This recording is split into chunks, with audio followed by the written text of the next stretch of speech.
வணக்கம் தனசேகர். ஸோ உங்களை நான் வந்து ஆல்மோஸ்ட் 8-10 இயர்ஸாக உங்களை நான் பார்த்து நிற்கிறேன். அண்ட் உங்களோட ஸ்டோரி வந்து எனக்கு வந்து பர்சனலியே ரொம்ப இன்ஸ்பைரிங் ஸ்டோரி. ஸோ மக்களுக்கு வந்து நீங்கள் உங்களோட எக்ஸ்பீரியன்ஸ் சொன்னீங்க, எப்படி நீங்கள் வந்து உங்கள் கரியரில் இப்போ 2 சலான் நடத்துகிறீங்க. ஆனால் எப்படி நீங்கள் இந்த கரியரில் வந்தீங்க, எப்படி ஸ்டார்ட் பண்ணீங்க, அந்த வந்து கொஞ்சம் ஸ்டோரி நீங்கள் சொன்னீங்கன்னா ரொம்ப நல்லாயிருக்கும். சரி, இது எல்லாருக்கும் நடக்கிறது தான். எனக்கு அது மாதிரி ஒரு சின்ன ஸ்டோரி தான். ஃபஸ்ட்டு 10th முடிச்சுட்டு சென்னைக்கு வந்தேன். சென்னைக்கு ஒரு ஆஃபீஸ் பாய் வேலைக்கு தான் வந்தேன். வர சொல்ல பக்கத்தில் நேச்சுரல் ஸ்டார்ட் பண்ணாங்க, அப்போ தான் அவ்வளோப்பேட்டில்.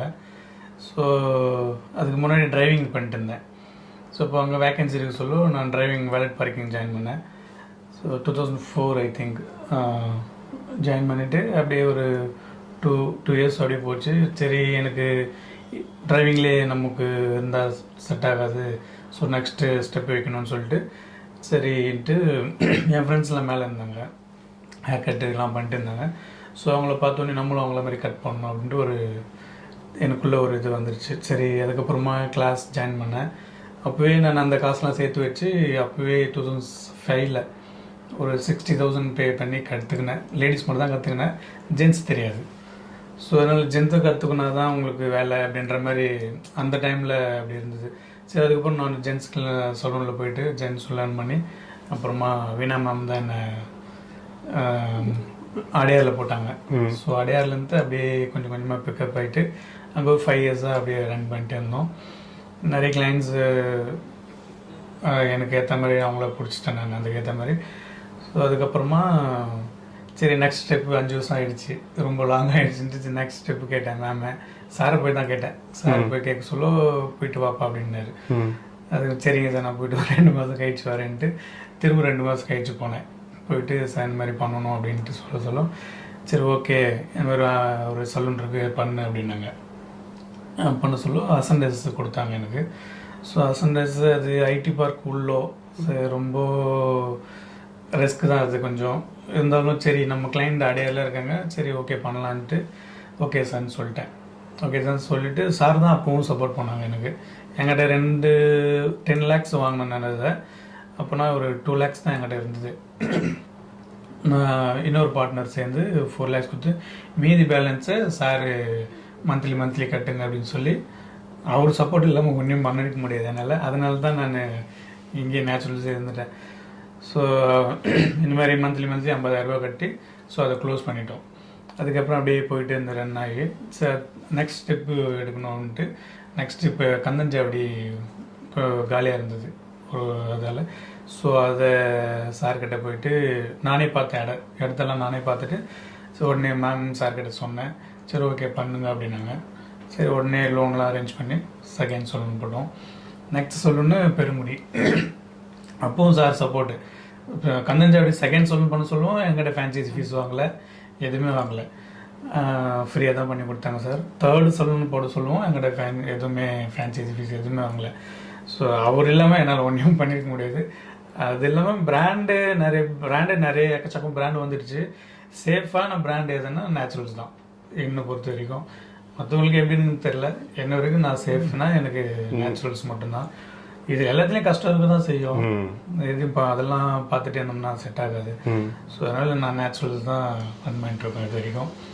ஸோ இப்போ ஆக்சுவலி நீங்கள் பார்த்தீங்கன்னா நீங்கள் ஒரு டிரைவிங் பிஸ்னஸ்லேருந்து டிரைவிங்லேருந்து வந்து நீங்கள் ஹேர் ஸ்டைலிஸ்டாக மாதிரி நீங்கள் ஹேர் ஸ்டைலிஸ்ட்லேயே கற்றுக்கிட்டு இந்த பிஸ்னஸை கற்றுக்கிட்டு நீங்கள் ஒரு சலான் நடத்துறீங்க. இப்போது ஸ்டைலிஸ்ட்டும் சலான் நடத்துறதுக்கும் வந்து ரொம்ப வித்தியாசம் இருக்குது. ஆமாம், ஒரு பிஸ்னஸை ரன் பண்ணுறதுக்கு இது ஹேர் ஸ்டைலிஸ்டாக இருக்குது.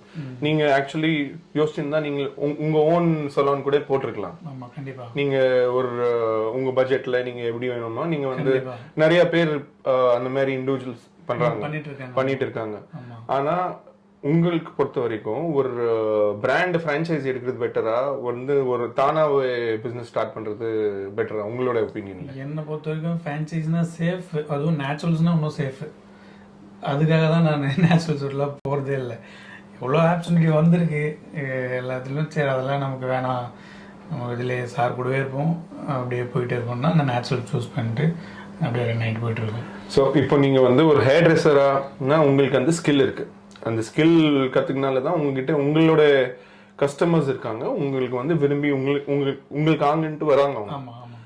ஆனால் ஒரு சலான பிஸ்னஸை சக்ஸஸ்ஃபுல்லாக ரன் பண்ணுறதுக்கு உங்கள் சைட்லேருந்து உங்கள் எக்ஸ்பீரியன்ஸில் என்னென்ன தேவை, இம்பார்ட்டண்ட்டாக என்ன நீங்கள் பண்ணணும்? முதல்ல ஸ்டாஃப் நல்லா பார்த்துக்கணும், நம்பர் 1 அதுதான். அதுக்கப்புறமா தான் மற்றதெல்லாம். ஸ்டாஃபுக்கு அவங்களுக்கு சேலரி அவங்கள இது பண்ணாமல் கரெக்டாக பார்த்துக்கினாவே அது ஆட்டோமேட்டிக்காக பாதி வேலை முடிஞ்சிடும். அதுக்கப்புறம் ஃபினான்ஷியல் அது வரும்.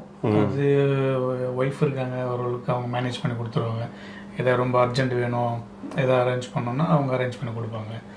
ஸோ அதனால ரெண்டும் ஓகே. அதனால மெயின் உங்கள் சைட்லேருந்து டீம் மெயின், ஆமாம், ஃபைனான்ஸ் ரொம்ப முக்கியமான ரிக்குவயர்மெண்ட்டு. ஸோ உங்கள் எக்ஸ்பீரியன்ஸில் நீங்கள் இவ்வளோ வருஷமாக இருக்கீங்க நேச்சுரல்ஸ் கூட, ஏகப்பட்ட சலான்ஸ் இருக்குது. ஆல்மோஸ்ட் சென்னையிலேயே வந்து ஒரு 140 சலான் இருக்குது. இப்போ மோஸ்ட் ஆஃப் இது ப்ரூவன் பிஸ்னஸ் மாடல். எல்லாருமே வந்து இப்போ ஓஎம்ஆர்லேயே பார்த்தீங்கன்னா முக்கால்வாசி பேர் எல்லாருமே நல்லா தொழில் பண்ணுறாங்க, பிஸ்னஸ் பண்ணுறாங்க. ஆனால் சில பேர் எதனால வந்து அது சரியாக தொழில் பண்ண முடியல, அது என்ன பாயிண்ட்ஸு? ஸோ உங்கள் எக்ஸ்பீரியன்ஸில் வந்து எது நீங்கள் மிஸ்டேக்ஸை அவாய்ட் பண்ணணும் ஒரு பிஸ்னஸை? இப்போ நேச்சுரல்ஸ்ன்ட்டு இல்லை, எந்த பிஸ்னஸ் இருந்தாலும் சரி, எது இம்பார்ட்டன்ட் ஃபேக்டர்ஸ்? பார்த்தீங்கன்னா தேவையில்லாத எக்ஸ்பென்ஸ்லாம் நம்ம வச்சுக்கூடாது. கரெக்டாக நமக்கு என்ன வேணுமோ அதை மட்டும் வச்சுக்கின்னு ரன் பண்ணால் ஓகேவாக போகும். தேவையில்லாதெல்லாம் அது நமக்கே தெரிஞ்சிடும், நம்ம பார்க்காது. அது இல்லாமல் இப்போ ஃபஸ்ட் டைம் நம்ம ஒரு ஃப்ரான்ச்சைஸி பண்ண போகிறோம் அப்படின்னு சொல்லும். ஸோ கண்டிப்பாக ஒரு சப்போர்ட் வந்தால் நல்லாயிருக்கும். அது ஃப்ரான்ச்சைஸி மாடலில் பிஸ்னஸ் அவங்களுக்கு தெரியும், நம்மளை வந்து அவங்க கைட் பண்ணுறாங்க. இதுதான் அவங்களோட பட்ஜெட். ஃபஸ்ட்டு அவங்கள அந்த அது பேர் என்ன சொல்லுவாங்க, பிஸ்னஸ் மாடல் சொல்கிறீங்க. மாடல் இன்வெஸ்ட்மெண்ட் வந்து நீங்கள் கேபிட்டல் இன்வெஸ்ட்மெண்ட் இதில் இன்டீரியர்ஸில் எவ்வளோ, மார்க்கெட்டிங்கில் இந்த பட்ஜெட், அந்த உங்கள் இதுக்கு என்ன சொல்லுவாங்க, அது franchise consultant, franchise coach. So okay, அது முக்கியம்னு சொல்கிறீங்க நீங்கள்? ஆமாம், கண்டிப்பாக அது முக்கியம். இப்போ நமக்கு எதுவுமே தெரியாது இல்லையா, தெரியாதப்போ அந்த மாதிரி அவங்களுக்கு எல்லாமே தெரியும் ஓரளவுக்கு. ஸோ அந்த கைடு இருந்தால் ஃபஸ்ட்டு ரன் பண்ணிவிட்டு நெக்ஸ்ட் பிரான்ச் சொல்லக்கூட நீங்களே உங்களுக்கு எக்ஸ்பீரியன்ஸ் வந்துடும். ஸோ நமக்கு ஃபஸ்ட்டு எக்ஸ்பீரியன்ஸ் சொல்ல அந்த கன்சல்டன்சி பண்ணுறது ரொம்ப பெட்டர். நீங்கள் சொல்கிறது இனிஷியலாக யார் ஃபஸ்ட்டு பிஸ்னஸ் வந்து இதில் இறங்குறாங்களோ அவங்க வந்து ரொம்ப முக்கியம். கண்டிப்பாக முக்கியம். ஓகே, ஏன்னா எக்ஸ்பீரியன்ஸ் வர முன்னாடி கைடன்ஸ் இல்லை நிறைய ப்ராப்ளம்ஸ் வரும், எக்கச்சக்கமான ப்ராப்ளம்ஸ் வரும், லாக் ஆகிற மாதிரியே வந்துடும் உங்களுக்கு. பட் அதெல்லாம் கன்சல்டன்சி வச்சு பண்ணோம்னா நம்ம கொஞ்சம் பெட்டராக நம்ம மணி சேவ் பண்ணலாம், ஒழுங்கு நம்ம தப்பிச்சுக்கலாம். அந்த மாதிரி நமக்கு எதுவும் தெரியாமல் போயிட்டு நான் ஃபஸ்ட்டு பிரான்ச்சு செகண்ட் பிரான்ச் பண்ண சொல்ல அப்படி தான் மாட்டிட்டேன். எனக்கு எதுவுமே தெரியாது, சுத்தமாக போயிட்டே இருக்கு காசு. மாதிரி என்ன எப்படி மேனேஜ் பண்ணுறதுன்னு தெரியல. அப்புறமா ஒரு வே அப்படியே சரி பண்ணிட்டோம். அது அந்த மாதிரி யாரும் மாட்டிக்க கூடாதுனால சேஃபாக போனால் பெட்டரா. கரெக்ட். அந்த கைடன்ஸில் உங்களுக்கு வந்து அந்த மிஸ்டேக் பண்ணாமல் நீங்கள் ஸ்டக் ஆகிறது கூட. கரெக்ட். ஸோ இப்போ நீங்கள் அது எக்ஸ்பீரியன்ஸ்னால தான் இப்போ நீங்கள் இப்போ இங்கே 2 அவுட்லெட்ஸ் எல்லாமே நீங்கள் நல்லா ரன் பண்ண முடியுது. கண்டிப்பாக. கரெக்ட். ஸோ இது எல்லாமே வந்து உங்களுக்கு வேற ஏதாவது இன்சைட்ஸ் நீங்கள் ஷேர் பண்ணுற மாதிரி, லைக் உங்களோட எக்ஸ்பீரியன்ஸில் ரொம்ப இம்பார்ட்டன்ட் ஃபேக்டர்ஸ் இன்னும் நீங்கள் வந்து ஒரு இது பார்த்துக்கணும், டீமு நீங்கள் இதெல்லாம் சொன்னீங்க, இது எல்லாமே வேற ஏதாவது பாயிண்ட்ஸ் நீங்கள் விரும்புகிறீங்களா? வேற என்ன, எல்லாருக்கும் வெண்டாஸ் ப்ளஸ் ரெண்ட்டு எல்லாமே ஆன் டைமில் கொடுத்துட்டோம்னா பெட்டர்.